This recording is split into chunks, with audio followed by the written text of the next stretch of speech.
There's been a lot of conversation around fast bowlers in the Border Gavaskar Trophy, and while Jasprit Bumrah has got all of the attention for all of the right reasons, it once again was India's arch nemesis who eventually caused trouble to the Indian batters. He's won the World Cup twice, once as a player, once as a captain. He's won the World Test Championship. He's also an Allen Border medalist. Of course, I'm talking about Patrick James Cummins. One of the biggest villains to Indian cricket over the last couple of years, one of the greatest athletes to have come out of Australia, a brilliant captain, a brilliant fast bowler. But not a lot of people know about Pat Cummins' struggles over the years and how long he took to find his feet in Test cricket. For a man who's been in the international circuit for the last 15 years almost, it's very surprising to see that he's only played 66 Test matches, and this is thanks to all of the injuries that he had in the first half of his international career. However, there were just a couple of changes that Pat Cummins was able to make and take his career from the ground to the sky. Before I talk about these changes, definitely hit that subscribe button to get more such videos. Pat Cummins made his debut for New South Wales back in 2010-2011 season, and he played a few red ball games where he was already starting to show why he might belong at a level higher than just state cricket. Along with this, in the Big Bash League in the 2010 season is where Pat Cummins really caught the eyes of the selectors,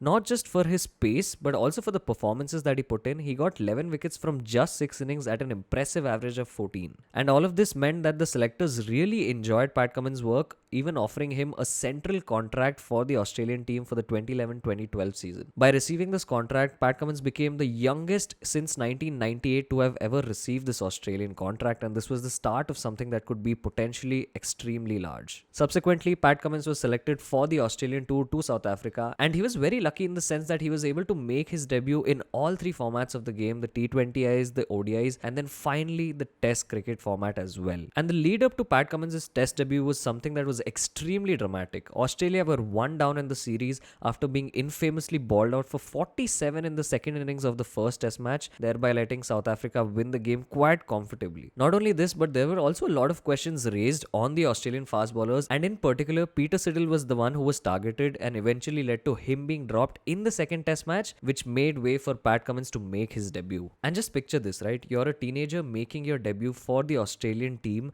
with the team being one down in the series. No better opportunity than this, but also a lot of pressure that comes with this kind of debut. And this is where Pat Cummins came in, and he impressed not only with the ball but also with the bat itself. Cummins famously went on to take 6 for 79 in the second innings of the Test match, where he got the likes of Hashim Amla, Jack Callis, AB de Villiers, and even Graeme Smith dancing to his tunes. He bowled quick, long spells of short pitch bowling and lovely outswingers, eventually also getting the wickets and getting the rewards for his bowling effort itself. And if this wasn't enough, Australia, while chasing this target down, were in a spot of bother at 292 for 8, still needing 17 runs to win the Test match. This is when Pat Cummins came in and scored a valuable 13 not out, stitching a partnership with Mitch Johnson to get Australia over the line. This young teenager had shown glimpses of the immense potential that he had for Australia moving forward. He got the man of the match, of course, but even more so, he showed his cricketing brain and cricketing smarts, something that in the distant future would help Australia greatly. Now, I say all of this to establish the kind of potential that Pat Cummins had, the kind of start that he had to his international career. But from here, who knew that it was going to go downhill? Pat Cummins ended up picking up an injury, and he would next go on to play a red ball match after 1942 days. That's almost 6 years of international cricket that he would be missing out on in the Test format. And this is where I'd like to get into his bowling action, what caused him those major injuries that kept him out of Test cricket for so long, and how he eventually overcame all of this. Young Pat Cummins had a bowling action that was built for speed. It did not matter if he got injured in the process, but this man had a lot of things going right for him, right from his run-up, which was extremely fast and had great momentum leading up to the pitch. His back foot landing was quick and smooth, and what this meant is that because of the back foot contact, he was able to transfer all of his body weight forward in a right manner, and this eventually led to him being open-chested at the time of release as well. Now, what I mean by a bowler who's open-chested is someone who has his complete body facing towards the batsman, and what this helps with is transferring of the momentum generated throughout your run-up while loading and releasing the delivery itself. Add to that, Pat Cummins was one of the few bowlers with a perfectly braced front leg, and this meant that the front foot acted as a brake and he was able to generate a lot of momentum and transfer it beautifully from his run up and loading to the point of release itself. Now, all of these things are something that eventually contribute to the bowler being able to bowl as fast as they possibly can. And this would also explain why Pat Cummins at such a young age was able to hit 150 kilometers per hour and why he eventually caught the selectors' eyes in the first place. But when you bowl this fast, it also comes with the trade-off of having a lot of injuries, and this is exactly what happened in the case of Pat Cummins. Now, the first thing that you'll see is whenever Pat Cummins is running into ball,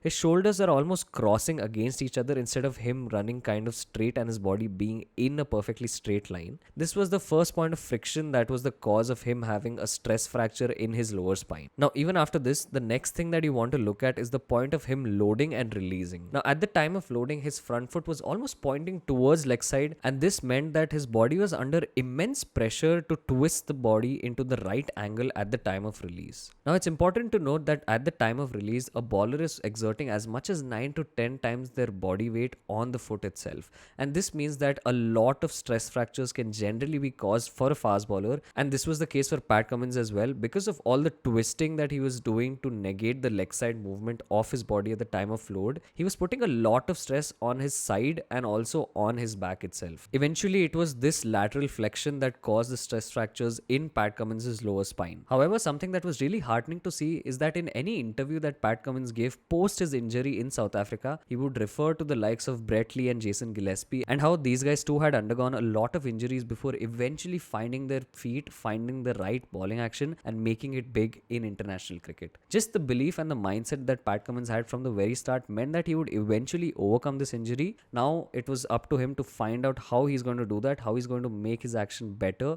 and more injury free. One thing that worked in the favor of Pat Cummins was that he was extremely young, and that meant that he had enough time and also the fitness to be able to modify his action and still have enough time to make it big in international cricket. And this is exactly what he did. Pat Cummins worked with Dennis Lillee, and they mainly worked on two things that would help him reduce friction on his body and help him reduce the twisting motion in the body itself so as to put lesser amount of stress on his lower back and also on his laterals. And this is eventually what he did. Pat Cummins worked on ensuring that his body was moving in furthermore straight lines and that he was able to have a more open chest not only at the point of his run up or loading but also at the point of release, and just ensuring that he was not crisscrossing a lot, thereby ensuring that there is lesser stress and lesser twisting. And the two main things that stand out are his bowling arm and also his non-bowling arm, and how he's made an effort to make them much more straighter, make them much more open chested. You'll see it in these two images as well, where we compare the previous action to the remodeled action, and you'll see that all of the things are much straighter. He's more open chested. This means that he would be putting lesser pressure or stress on twisting his body, and he would be much straighter at the time of release itself. Now, Pat Cummins did play white ball cricket from 2011 to 2017, but it was in 2017 that he finally regained the confidence and the bowling action to be able to make a comeback into red ball cricket. And boy oh boy, what a comeback it was. It was 2017, the venue was India, the series leveled at 1-1, the Border Gavaskar Trophy, the flattest deck at Ranchi, and this is where Pat Cummins gets to make his comeback for the Australian team in red ball cricket. And right from the get-go, it was as if Australia had found the missing cog in their wheel. Right from the first ball, Pat Cummins was on the money. He made extremely good use of the short ball. He got a lot of batsmen in very difficult situations. Despite the pitch being extremely flat, he returned, of course, with figures of 4 for 106. But something to note here was that Pat Cummins had returned and had taken like a fish to water when it came to red ball. His next big assignment, the Ashes in Australia in 2017. Cummins stepped up once again. He got 23 wickets in that series, and Australia went on to win this famous Ashes 4-0. They absolutely destroyed England, and something to note here is Pat Cummins' performances, especially in the 4th and 5th test matches. You'll see also here in his pitch maps, he absolutely peppered the England batsmen with really short pitch bowling, and there was a lot of conversation around Pat Cummins' ability to make things happen. Not only was he accurate, but he was also quick despite all of his injuries. He was also someone who could use the short ball to great effect,